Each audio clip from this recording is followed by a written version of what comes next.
Greetings and salutations, shoppers. This is Mr. Venom welcoming you back once again to the reopening of the Crystal Lake gift shop. We just have the worst luck here. Constant accidents and different things that are closing our doors periodically. But we are back, and hopefully we are back for good. Let's go ahead and introduce my cohorts. As always, my store manager is Mr. Mike Maryman. How you doing, Mike? How's it going? I think this episode is going to be magic. Oh, I can almost guarantee it. All right, and introducing our favorite store clerk, it is the lovely Miss Lacy Lou. How you doing, Lacy? I'm good. I love how I'm like Mike's a manager and I'm just a fucking store clerk. Well, you know, seniority and all. Mike's been here the whole time. I missed one episode, you guys. One episode. Right. Until we have another clerk who you trump, then you could be like our lead clerk. I'll be assistant to the regional manager. Oh boy. If you know, you know, folks. No, I will never be Mike's assistant, ever. Oh, no, I don't blame you. Yeah. I don't really want to work hand in hand with him either. I mean, I work with him in my daily life enough. Oh, that's right. You guys actually work together. That's crazy. Good times. All right, folks. So, of course, this is the Crystal Lake Gift Shop, and we are continuing our episode-by-episode retrospective of the original Friday the 13th, the series, which aired from 1987 to 1990. Today is, of course, episode 6, and we will be taking a look at the 6th episode of the series, which was titled The Great Montarro. This episode's clocking in at 46 minutes. It originally aired on November 2nd, 1987, so this is the first episode after their Halloween episode of 1987. Our synopsis is as follows. Mickey and Ryan track down a box used to perform a dangerous magic trick. Well, that gives you almost no information. So basically what we're looking at here is a magic box called the Houdin box. And for the second episode in a row, I've noticed that we don't really get a lot of backstory about the cursed item itself. Previous owners, how its power works, things like that. You know, we had the crystal ball in the Halloween episode that kind of went unexplained as well. And now here we are at the second episode in a row. So hopefully this doesn't turn into a trend. But let's go ahead and jump into our general thoughts. So let's go ahead and bring Lacy in here. And Lacy, tell us a little bit. I know you watched this episode today, so tell me, what are some of your general thoughts on The Great Montarro? Yeah, like I always like a magician setting. Like I hope that there's more horror movies like with that setting. It feels like it always seems to go to like TV episodes with that. Coming to mind is like Tales from the Crypt. They have a couple of ones on there, I believe, that involve a magician, and they're always good. And then you have the Magic movie with Sir Anthony Hopkins. So I always really like it. And this one actually felt like a horror-themed episode. Some of the other ones felt like a little quirky. This one actually felt horror-esque. What do you guys think? Did it feel more horror to you than some of the other ones? What I was astounded by from this episode is the fact that how grounded this episode is. Even though, yes, it's still an episode about a cursed item, which obviously brings a supernatural element into it. But at no point did I roll my eyes during this episode. At no point did I say, what the fuck am I watching? At no point did I have to deal with bad special effects. So I got to say, I was actually really, really happy with this episode. As far as your comment on it being horror, yeah, absolutely. I'll when I start talking about my general thoughts later, I'm actually going to bring up a very specific horror movie that this one reminds me of. So yeah, very good pickup on your part, Lacy. Yeah, I thought definitely it's horror, and I think there is something inherent to like magic or stories around magicians and tricks and stuff, because just you already know, like, they're even if a magician's not malicious, you already know like there's always something behind the curtain going on, that it's some type of sleight of hand or deception is used for magic. So you add in the fact of like there's something sinister on top of just the deception of the trick, and it can make for a horror story. And I thought this one skewed enough in horror. I also agree that this one seemed pretty grounded. Like even though we have our cursed item there. It felt like this one focused just a lot more on like the devious people and there was actually, it felt like the story was pretty cool as far as like the reveals of like certain characters' motivations that you get throughout the story, keeping in mind that I think like these are about 42 minutes removing the commercials from, so they packed a lot in. I know Lacy mentioned some other series that did like evil magic episodes. One that always comes to my mind, for some reason, I just always have had memories of it since seeing it as a kid. But that episode of Tales from the Dark Side, where that old magician would do the levitation trick, and then at the end he has a heart attack before he can bring the person back down, and he rips the top of the tent open on accident, and the dude just levitates into space. So that I don't know. So I have an affinity for like evil magic horror too, because I've never forgotten about that episode. I have never seen that one. Definitely check it out. I have like season 1 of Tales from the Dark Side, but I don't have any of the other seasons. But yeah, I need to get the complete series. I actually need to buy this because I had to watch this on YouTube, and it's like, for some reason, like the sound quality wasn't like the best. So like I had to like turn it up, and it was still like kind of like still not like the greatest. So like I just need to get like the box set and watch it that way. Well, I'm actually very sorry to report that I own the box set, and the audio and video issues aren't necessarily perfect, or they're not like fixed on the blue, because it's just the DVD. They never actually remastered them to a Blu-ray quality, to a full, HD 1080p. So you're still dealing with like 480p resolution on the DVDs. Admittedly, it is slightly better than YouTube, obviously, but as I'm watching them, I'm like, oh God, this looks awful. And sadly, yeah, they never really remastered them. They just kind of put them on disc. They basically just took the broadcast and just threw it on the disc rather than actually remastering all these episodes. Like VHS ripping it onto a disc, basically. Yeah. Yep. Exactly. That's one downside to like that early DVD era is a lot of like the less popular stuff. It would be like VHS rips onto a disc, but hey, you don't have to rewind, so you still get that benefit. Yeah, just finishing up my general thoughts here. There was that one dude who straight up looked like Jeffrey Dahmer. Did he not? Like a little bit, yeah. I was like, okay, this guy's obviously bad. He looks like Jeffrey Dahmer. The hair in this on, God, why can I not think today? The hairdos, it's very, very 80s here with the lead assistant girl. And for some reason, like when anybody would scream or like I didn't really sense the urgency of them wanting to get out of the box. Like I would be like pounding, like, and it was just like they were like basically like tapping it. I'm assuming probably because the whole thing would probably like fall apart. But like they're like, no, please let me out. Like, please, like there was like no urgency, so it was just kind of funny that way. But overall, I liked the horrorness of this one. Horrorness, if that's even a fucking word. But yeah, I actually liked this episode. I thought that it, like I said, I like anything with magic. So yeah, I thought this was a good. I'm hoping there's more magician episodes to come. I don't know if there is or not, so I guess we'll just have to find out. But yeah, those are my general thoughts. Yeah, I'm going to come in here before I let Mike come in here. I actually loved this episode, believe it or not. I had a really, really good time with this episode. And I think, like I said, it kind of goes back to the first point that I made, that this being like one of the more grounded episode of the series so far. I didn't roll my eyes. I didn't constantly question the decision making of the characters. I didn't constantly question, hey, how did they actually get in there? Like, how did Jack sneak his way in here? In this episode, it makes 100% sense how Jack is able to sneak in here because he is a former magician. So it totally makes sense that he's able to sneak into this audition and then into the TV broadcast. That's what I'm saying, is like this one, it seemed like they were grasping for straws the least of any episode that they've done so far. Like I said, they don't really lean into the supernatural element of it, showing, the box glow or something stupid like that, or, or having to have like the magician say some magic words to get it to work. It was all just kind of automatic.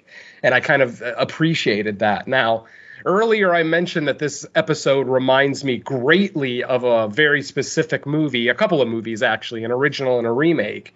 And for those of you who are Herschel Gordon Lewis fans, you probably already know what I'm talking about. Of course, I am talking about 1970's The Wizard of Gore.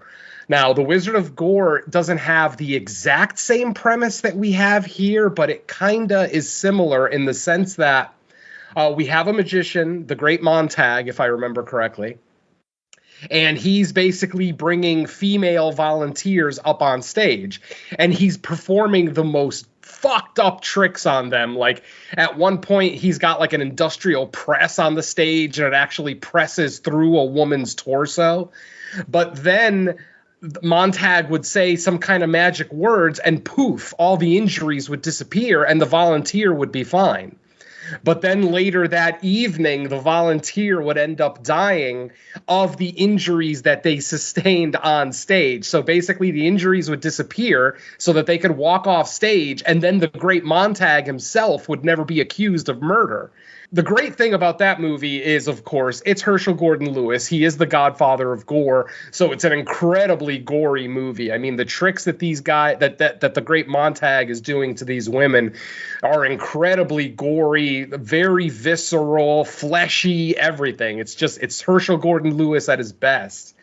And then to actually, see the detective and his girl and how they figure out what's actually happening and how the Great Montag is attached to it. It just, like I said, it just reminded me greatly of this episode. But obviously, once we get to the second half of the episode and we get to the new owner of the Houdin box, it kind of changes the story a little bit. And it's less of an evil magician and more of an evil something else, which we'll keep under our hat for now. So yeah, like I said, I totally liked, I loved this episode. I loved the performances. I thought Leela was great as the daughter of the Great Montarro. I thought the toadies, the guys that worked for the original magician, I forget his name already. Naseem or something like that. He had like an Indian name or something.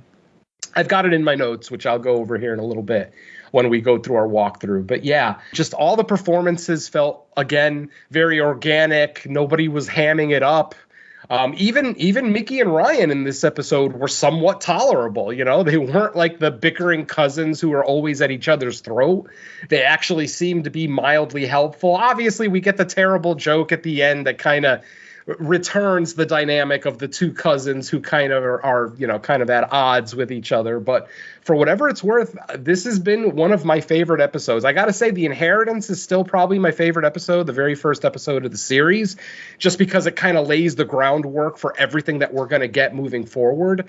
But this is probably my second favorite episode because it's not over the top. It's not filled with terrible effects. We get a villain who, for the most part, you understand her motivation. I do have some questions about her motivation, which we'll get into it a little bit later. But for the most part, you kind of understand what's going on here. Nothing is overly convoluted. Nothing is overly complicated.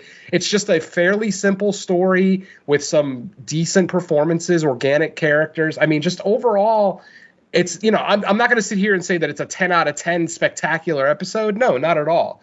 But for an episode of this series where the episode isn't crazy over the top with witches or laughing midgets or anything else, it's a breath of fresh air for me. So I walked away from the Great Montarro really enjoying this episode. I actually watched it twice, believe it or not. I watched it yesterday and then I watched it again today.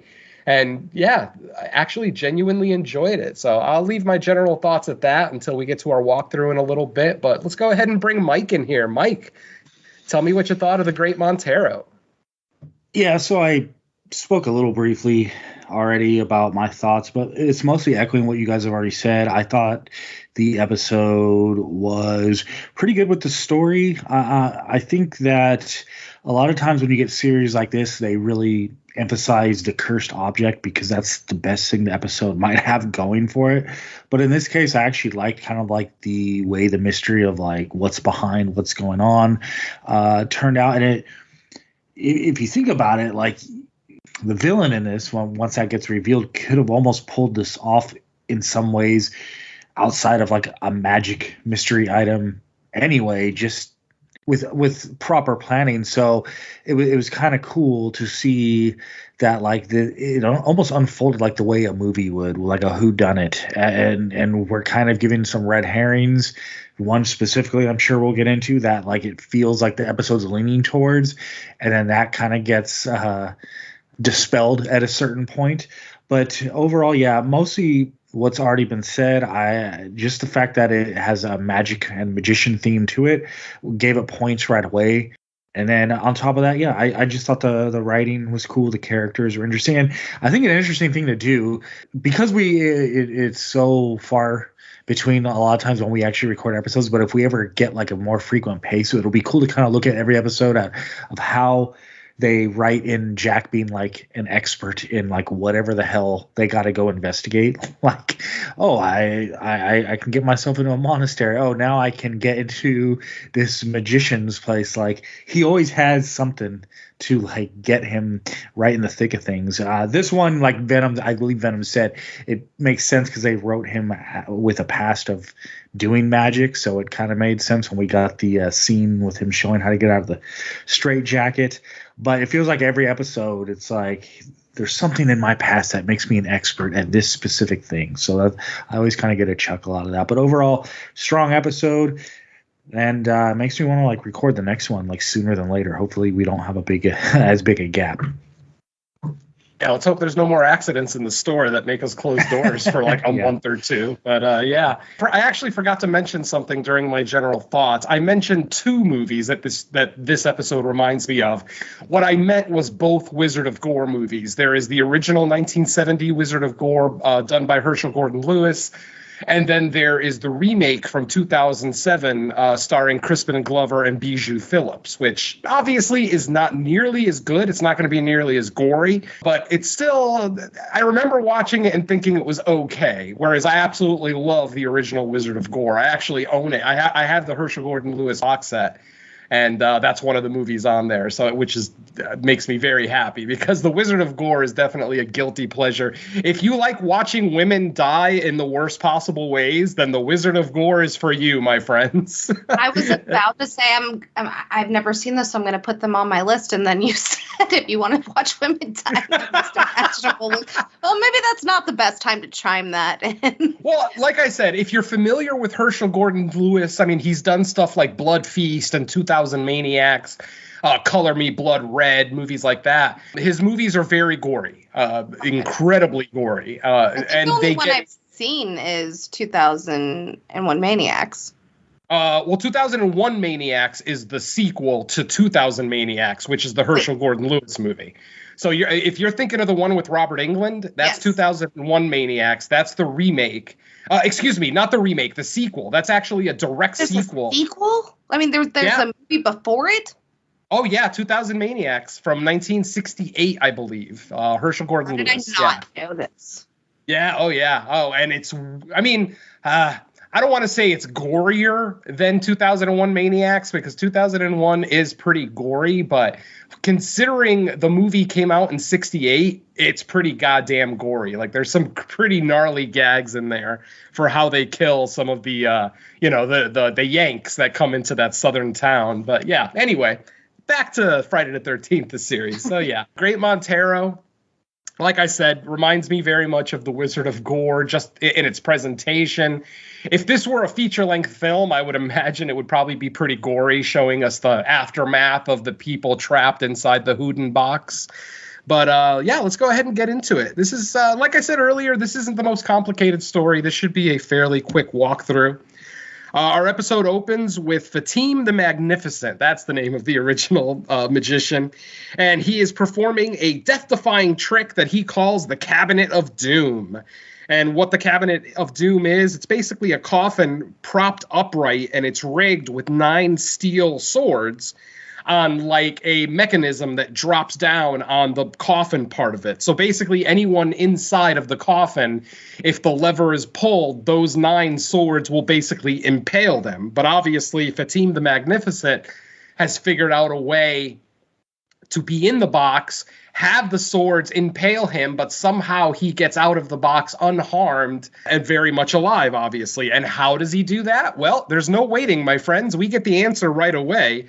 We see that he has a second box. Like I said, he has the Cabinet of Doom on the stage, but then in the basement of the theater, there is another box that's very obviously made of marble.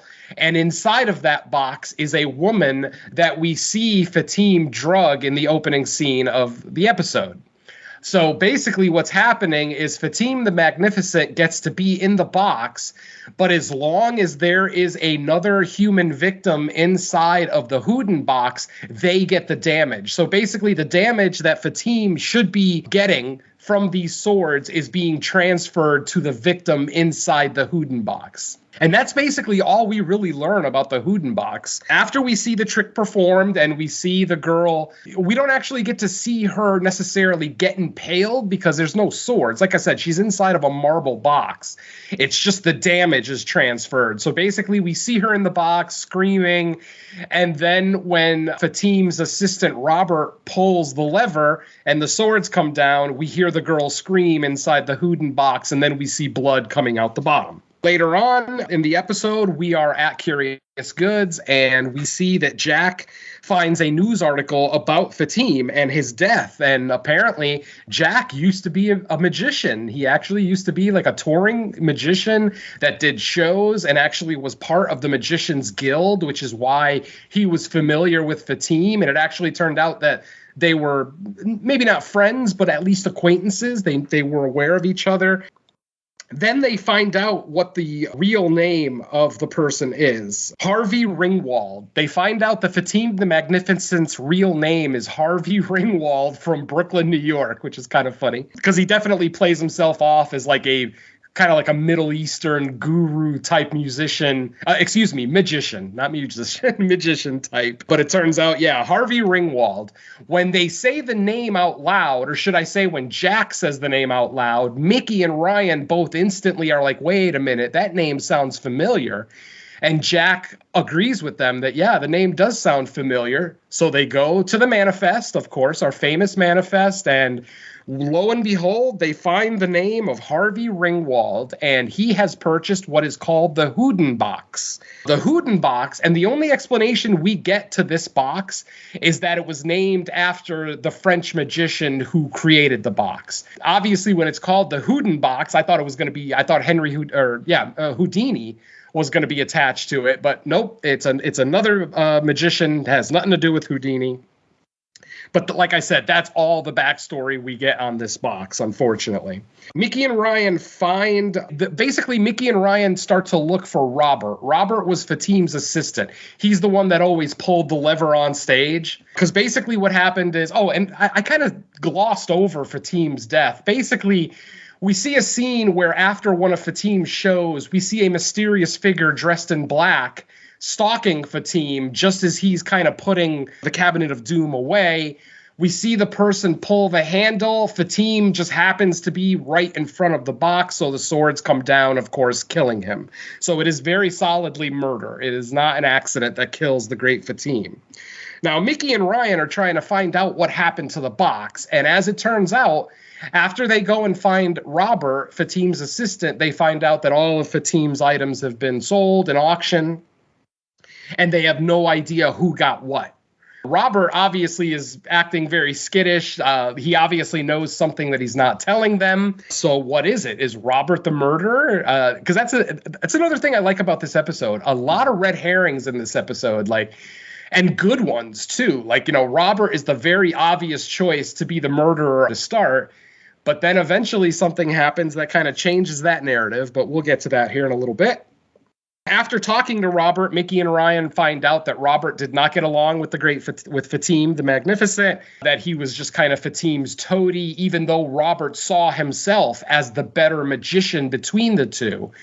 But Fatim never shared with Robert how he did the Cabinet of Doom, so Robert wasn't really aware of how to do it. What's up, Mike? I do like that they that they give us a play on like kind of like the second in charge or the assistant. I get what do they have a specific term for him? Was he like the magician's assistant? Is that what they considered him? Yeah, exactly. Yep. Yeah, I like the fact because I think it's kind of like a traditional, not even just like magician stories, but in general, there's always kind of like that understated like rivalry / jealousy / like ambition by the second in charge to kind of take over eventually. So I think the episode did a good job of like playing on that kind of bias probably in the viewer's head, like, oh, that's what this is, because that's the kind of thing we're used to seeing from the second in command. So I think they did a good job with that red herring, because sometimes red herrings can just seem so ridiculous, like, oh, they're just purposely throwing out like nonsensical things. But to me, this kind of made sense, and some of his actions that we get through the episode as well. Absolutely, yeah. After Mickey and Ryan leave, after getting as much information as they can from Robert, we see Robert make a phone call to a mysterious person. We don't get any confirmation of who it is he's speaking to, but he basically tells the person on the phone, hey, I just had a couple of people, investigators or whatever they are, looking for the box. And then we hear the voice on the phone say, did you tell them anything? Robert reassures him that no, I didn't say anything. And then the voice just says, well, we'll keep going, as planned. And then that's it. It's just left at that. So we've already got a little bit of a mystery developing here. Now, Mickey and Ryan end up meeting with Jack at the Temple of Magic, where Jack's friend Monty is preparing a magic contest. Basically, he's having an open call for magicians, local magicians, to come in and try to audition for this TV show. Now, folks, I've worked in Hollywood, and this thing makes no sense, because they're literally having auditions for a TV show that's going to air that evening. That would never happen in a million years, but again, I guess I'll allow it. So basically, like I said, Monty is having an open competition, and the top 5 finalists will make it to said TV program that evening, which will be aired live on, I don't know, probably local television. I can't imagine it's network television, but... So when they get to the Temple of Magic, which is where this contest, this open call is happening, they overhear a conversation between the Great Montarro and his daughter, Lila. Is it Lila? I think it's Lila. Where the Great Montarro is basically admonishing her and, basically saying, you're going to do what I tell you to, blah, blah, blah. I don't care what your opinion is. Mickey instantly kind of becomes enamored with Lila, feels bad for her, even walks up to her and befriends her after the Great Montarro walks away. And, obviously Mickey is trying to prod Lila for information, trying to see if maybe she knows about the Houdin box, or if it's just the Great Montarro who has the Houdin box, whatever the case may be. Eventually, Mickey just decides, okay, I don't think she has anything to do with it. She's too innocent. She doesn't really seem like she's like she has a lot of information. Oh, and by the way, I forgot to mention that the Great Montarro changed the name of the trick to the Coffin of Blood, which I think I kind of like that better than the Cabinet of Doom. I like the Coffin of Blood. Just, as a horror fan, I think we all like bloody images, so whatever. Monty asks them to go ahead and leave now because, he's having his audition, and he talks about how magicians are very squirrely and they don't like to have a lot of people from the public out in the theater while they're auditioning. They want it to be just the bare bones people that need to be there. So Jack decides, since they can't be in the theater to watch the rehearsals, Jack actually decides to revive his old magic act and enter the competition himself. Since they're convinced that the Great Montarro is the culprit at this point, they decide to go ahead and enter the competition themselves. Jack is going to do a trick. It was basically his feature trick from back in his magician days, and it was called the Pendulum of Death. And what the Pendulum of Death is basically you're put in a straitjacket, you're blindfolded, you get a hood put over your head, then you're hung on a rope by your feet. So you're hanging upside down above a bed of nails. Then the magician's assistant will light the rope on fire, the rope that's actually holding Jack up. They'll light it on fire, which gives Jack 1 minute exactly to be able to get out of the straitjacket, find the secret key that he's got hidden in the straitjacket, unlock it, and get out. So it's almost like we get like a behind the scenes on how this trick is done. Unfortunately, while Jack and Mickey are rehearsing the trick, they're being eavesdropped on by someone. The problem is that we never really get much confirmation on who this person is. I don't even think this person has a line in the episode. Basically, we see this guy eavesdropping on Jack and Mickey. Once Jack and Mickey leaves, we see someone. We assume it's the person that was doing the eavesdropping, but in a little bit, we're going to find out that that's not the case. Basically, someone grabs Jack's straitjacket, pulls the key out of the secret compartment, and rather than just getting rid of the key altogether, they use like a metal nail file and file the key down. At first, I thought they were filing it down so that the key wouldn't work in the lock anymore. As it turns out, they were filing the key down so that it would break when Jack would go to use the lock. The time for the trick has arrived. It's time for Jack to now do his audition, and he's nowhere to be found. Mickey and Ryan are looking all over the place. They have no idea where Jack is. They're totally confused. Suddenly, they go back to the stage to see if maybe Jack appeared, and then there's someone in Jack's straitjacket and hood. We can't tell if it's Jack. I mean, they're vaguely built like Jack, so we just assume it is. We never hear the person's voice. We just hear Mickey say, "Jack, are you ready to do the trick?" And the person inside the straitjacket just nods. So the trick begins.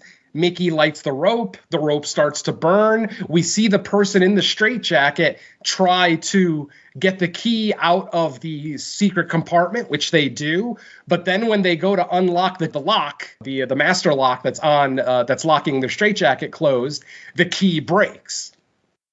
Suddenly, the person in the straitjacket starts struggling, and the timer's running out. Like, Ryan has a stopwatch in his hand, and it's nearing the 1 minute mark, which is where the rope will break. Eventually, they say, okay, stop the trick, move them. They go to try to move the bed of nails out from underneath Jack. Unfortunately, they're not able to do it quick enough. The rope breaks. We see the body fall onto the bed of nails, and then we get the classic commercial break cliffhanger, where we get a commercial break. When we get back from commercial, we find out that Jack was not in the straitjacket. It was somebody else. It was the guy who was eavesdropping on them. So the only thing that I could figure is that the guy was eavesdropping on Jack, saw them do the trick, and thought that it was impressive and thought, I'll just steal the trick, do it myself. And then, when the trick is over, I'll take the hood off, exposing that I'm not Jack, that it's, some other guy, and he'll get the job instead. That was my assumption, too. Yeah, that's about the only logical thing I can come up with, because we don't ever get confirmation that this guy is part of any conspiracy. He just, like I said, we see him eavesdropping on Jack, do the trick, and then he steals the trick. So, but obviously somebody was trying to eliminate Jack, and Jack knows this. Jack knows that somebody was trying to kill him specifically. So, of course, they go around trying to figure out what's going on.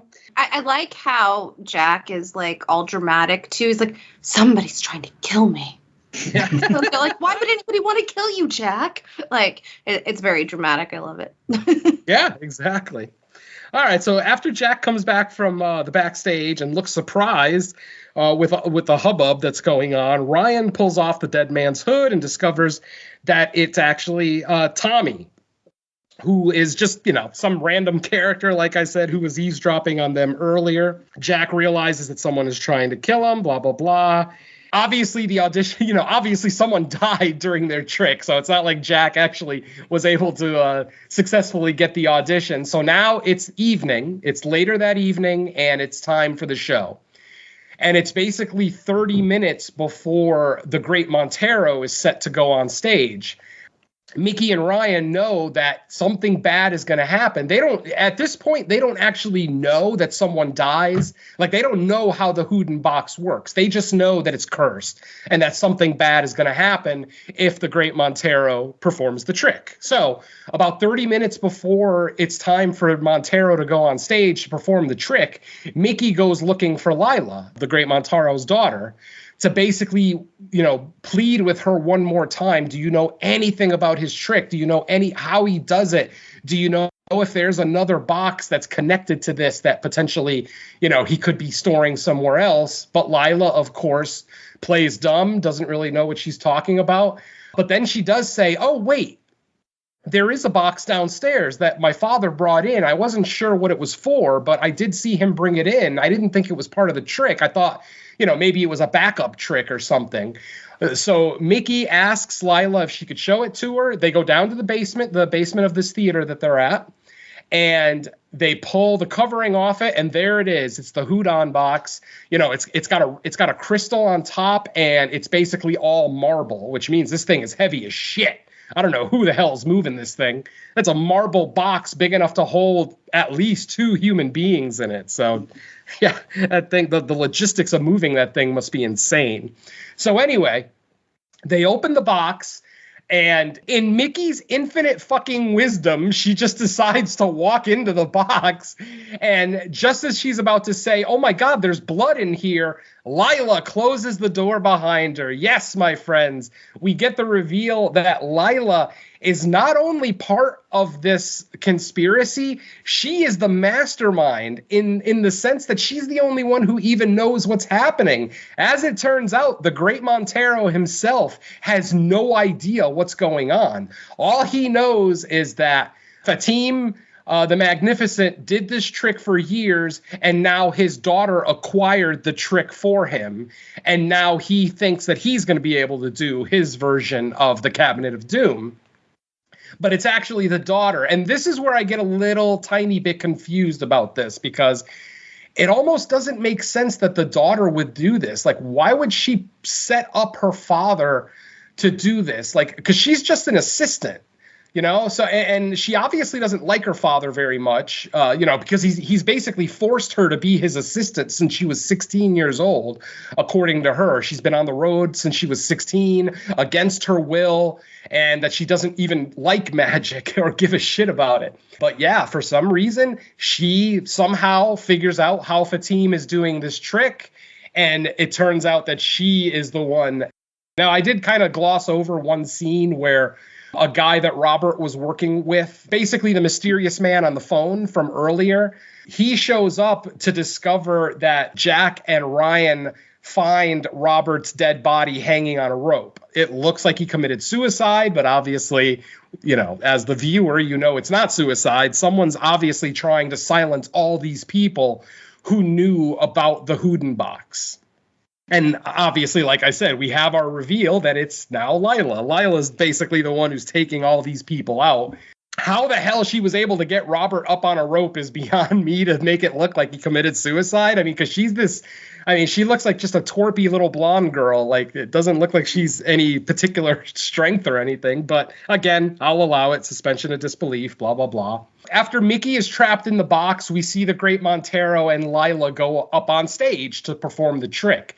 Jack and Ryan are backstage, and they're like, wait a minute, if Lila's out here, where's Mickey? I thought Mickey was with Lila. Ryan realizes that he saw Mickey and Lila go down to the basement to go look at something. Jack and Ryan both instantly have the same realization that Mickey's probably still down there. So they run down there. Lo and behold, they find the Houdin box. And this is where we start to get the parallel editing, where we're seeing the Great Montarro and Lila on stage performing the trick. And then at the same time, we're watching Jack and Ryan trying to open the Houdin box to let Mickey out. Obviously, the tension starts to build as the Great Montarro gets closer and closer to pulling the trigger. That it's going to release the swords and, of course, kill Mickey inside of the Houdin box. But, of course, it's TV, so obviously just in the nick of time, just as Lila is about to pull the handle to release the swords, impaling her father, Ryan and Jack are able to open the box. No explanation on how they're able to open the box. I think somehow they remove the crystal up top, if I remember correctly. Jack uses a broken bottle, like a glass bottle, and he like wedges it and removes the crystal. Once the crystal on top of the box has been removed, the door automatically opens. And of course, like I said, just as Lila hits the switch, Jack is able to get the door open. Mickey falls out of the Houdin box unharmed, and instantaneously, the Great Montarro is stabbed with the 9 swords. And then, of course, Lila freaks out. She's on stage. Her father has now died because of her ambitions, which, you know, I'm actually surprised that she was this emotional about it, considering the fact that she didn't really like her father very much, but here it is. Now, the thing that this episode leaves me with is a major, major question. How are they going to prosecute this girl? They can't. How are they going to prove in court that the Houdin box kills people without actually killing someone? So my thinking is that Lila is free and clear. Like, why would she get arrested? No one, the only people who know that she was involved with the killing of her father are Jack, Ryan, and Mickey. And no court in the world is going to believe them that, oh, it was a cursed box. So that kind of left a little bit of a sour taste in my mouth that our big bad from this episode basically gets away scot-free. And more than likely, she probably got to inherit all her father's money and assets. So she's probably doing great. So, yeah, kind of a weird moral. Yeah, it's a weird moral dilemma because there's no way, because we don't see her get arrested. She starts to cry, she gets hysterical, and then we see a couple of stage hands kind of walk her off stage, and that's the last we see of her. But yeah, it's true. Because right after that they go into like the normal wrap up in the shop with no real conclusion for. I mean, I guess if you wanted to play fast and loose, it's like assumed she would get arrested, but what if there was like a recording somewhere? I mean, without telling us that, I can't make those kind of assumptions. The only assumption I can make is what's presented in the episode. And since they don't even mention any repercussions that Lila got afterwards. You know how sometimes they might say something like, oh, now Lila's in jail or whatever, but no. So literally, Lila gets away with doing. Now, obviously, she lost her father, who apparently she didn't hate nearly as much as she kind of made it out to. So obviously, that's punishment enough to an extent. But honestly, I mean, she did. Ultimately, though, Lila didn't kill anybody other than her father because they never performed the trick. But wasn't it like attempted murder for Mickey, though? Oh, absolutely. But how would you prove it? That's the whole thing. It's like, you're going to go to court and say, oh, yeah, this box magically transfers sword damage from the stage down to whoever's in this box. Like, the jury's going to laugh you out of the courthouse. That's why. Yeah, ultimately, this is our first episode where our villain kind of just walks away and, gets to continue living their life. I mean, maybe she'll get her comeuppance later on. Karma's a bitch, as we all know. And then, of course, like Mike said, we get our little wrap-up joke, if you will, where we see Ryan and Jack with the Houdin box. Oh, excuse me. No. We never see the Houdin box again. Oh, and by the way, where the fuck are they keeping that thing? Right. Like, it doesn't fit in the vault. Yeah, that thing, if you guys remember, we've gotten shots of the inside of the vault in episode 1 and 3 so far in this series. There's no way that Houdin box is fitting inside of that vault. On top of the fact, how the fuck are they going to move it? It's made of marble, for fuck's sake. So, yeah, some weird logistical stuff in this episode. But like I said, overall, I mean, well, it's marble. They'd have to destroy it, I guess, or pulverize it or something. I don't know. But ultimately, it doesn't seem like Jack and Mickey and Ryan are in the habit of destroying these cursed objects. It seems like they're in the habit of collecting them and then putting them in the vault so no one can be harmed by them. But like I said, this episode just kind of leaves you scratching your head as to what happened to the villain and what happened to the box. We just kind of have to assume that they did the right thing. The episode ends with just a stupid joke where Mickey puts Ryan in the same straitjacket that Jack was in earlier, locks him up, and then basically makes a joke to Jack of, hey, Jack, you want to get some coffee? They end up walking out of the room, and Ryan is stuck in the straitjacket with the final image, just him having a goofy look on his face because he realizes he can't get out of the straitjacket. So there it is. That is episode 6, The Great Montarro. Now, there's not a whole lot of behind-the-scenes stories with this one. I did read some reviews about this one, and apparently some people don't like the fact that there were a lot of throwaway characters in this episode. People like Robert, people like Robert's assistant, people like the guy who, Tommy, the guy who died in the trick. A lot of the reviews that I read for this episode said that they didn't like how convoluted the cast got, which I don't see that at all. I thought this was great. I thought this was the perfect amount of red herrings and, characters. It all made sense. Like, at no point did I question, why the fuck is this person in the episode? What are they doing? Overall, I was very, very happy with the episode. Now, as I already mentioned, this episode reminds me a lot of Herschel Gordon Lewis' 1970 gore classic, The Wizard of Gore. The writer of this episode, Dunford King, was asked if he ever saw The Wizard of Gore, and according to him, he's unfamiliar with it. But the person who wrote the article that I was taking this information from was not convinced. They're like, something about the way he answered. I think he was just trying to avoid getting sued, because it almost seemed like Dunford did know about The Wizard of Gore, and maybe that it was an inspiration for this episode, but obviously we'll probably never get confirmation on that one. Leslie Donaldson, who played Lila in this episode, recalls how fun this episode was to film. She talks about how all the magicians in the episode, other than Jack and the Great Montarro, are actually real magicians. I keep saying musicians. I'm so sorry. They're real magicians from Toronto, which is where the series was filmed. And they had fun. Like, the magicians, like, when they weren't filming, the magicians would actually do tricks for the cast and the crew. And that, it was just kind of a jovial mood throughout the filming of the episode. Now, when asked why she thought she was cast, Leslie Donaldson said, and I quote, "I think they cast me because they wanted someone who looked really innocent and unassuming, the lovely little daughter type character. And I guess I had those qualities. Then I turn out to be the killer. I guess they wanted that naivety, like the last person you would assume was the killer. I guess I had that look.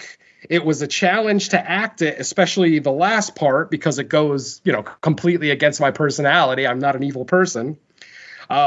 She even says, I never get bitchy like that, the way Lila does in this episode. She's actually quoted as saying, "I never get bitchy like Lila does." And then the crazy scream at the end. And then one fun fact that a lot of people may not know, and I didn't actually know this until I researched this episode. Leslie Donaldson, the woman who played Lila in this episode, was next in line to be Mickey. Yes, she originally auditioned for Mickey's role, but was told that she had too much of an innocent look, that they wanted someone who had a little bit more sensuality to her look, who maybe looked a little bit more like she could potentially take care of herself, and that Leslie was just a little too innocent looking to be Mickey. But yeah, if for whatever reason Louise Roby couldn't take the role, Leslie Donaldson would have been our Mickey in this episode, or in this series, not just the episode, in this series. So I thought that was kind of cool. And they actually do bring her back multiple times in this series. I think she does make another appearance in season 2.